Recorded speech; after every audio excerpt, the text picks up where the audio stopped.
Some of the other questions I've had are on compasses. And like I said, this is really all you need. This compass is now imported by Brunton, and still made in Finland or Sweden. I'm not sure which. It's a real nice compass. They're about $15 online, depending on where you look. And like I said, they're this thing. Good Lord, I've had this thing I think for 20 years. So I mean, it's got a little melted from the DEET that's gotten on it. But that's all the more you need. This is the modern incarnation of the Polaris. It's imported by Selva, which is actually Johnson Outdoors here in the United States. This one's made in Indonesia, so if that's important to you, that's something you might want to look at as the Brunton instead of the Selva.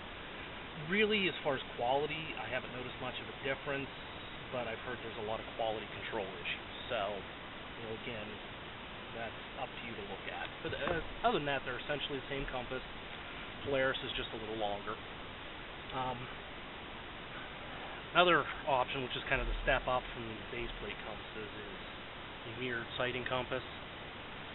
If you have one of these, feel free to bring it.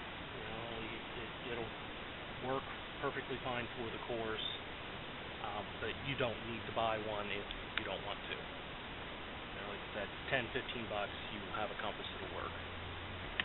The other one too, also, this is my preferred compass, would be the Cammenga lensatic compass. These for the non-tritium version will run you about $50, and personally, this is by far one of the best compasses available. You can just beat the ever-living tar out of them. They're accurate. What more could you ask for?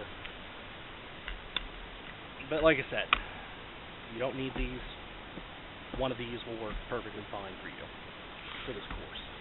Alright, now, over here, aren't really an essential, but there's things I've found I really like to have. Number one, this is just a fish scale.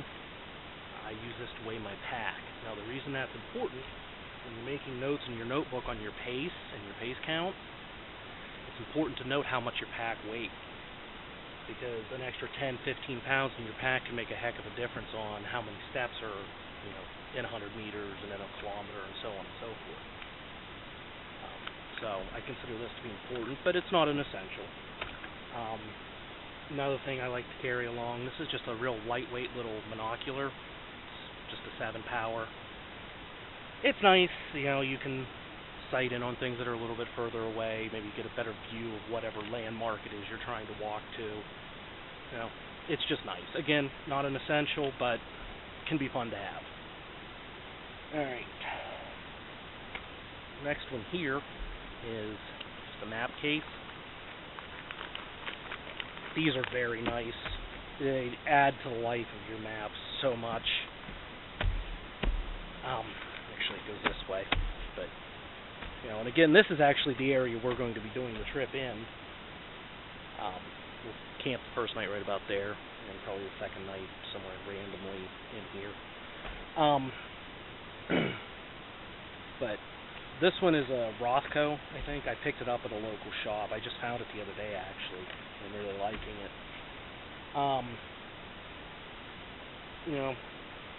I don't know what more to say about it. It's just a map case, pretty self-explanatory.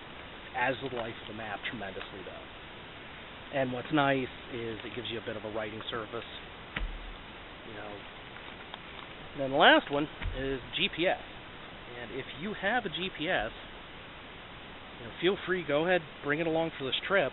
I can't guarantee we're going to get to anything with it, because my main focus is going to be map and compass. However, if everyone's catching on and everyone seems to understand the concepts, there's no reason we can't spend some time integrating the GPS unit into using a map and compass. So really, it'll allow you to get more out of everything. But other than that, I think that covers just about everything. Hate making these videos. I'm not very good at it. But if you have any questions, anything else, go ahead and shoot me an email. Let me know. Leave a message on the video. And, well, other than that, I guess I'll see you all in the spring. Alright, thank you much. Have a good day.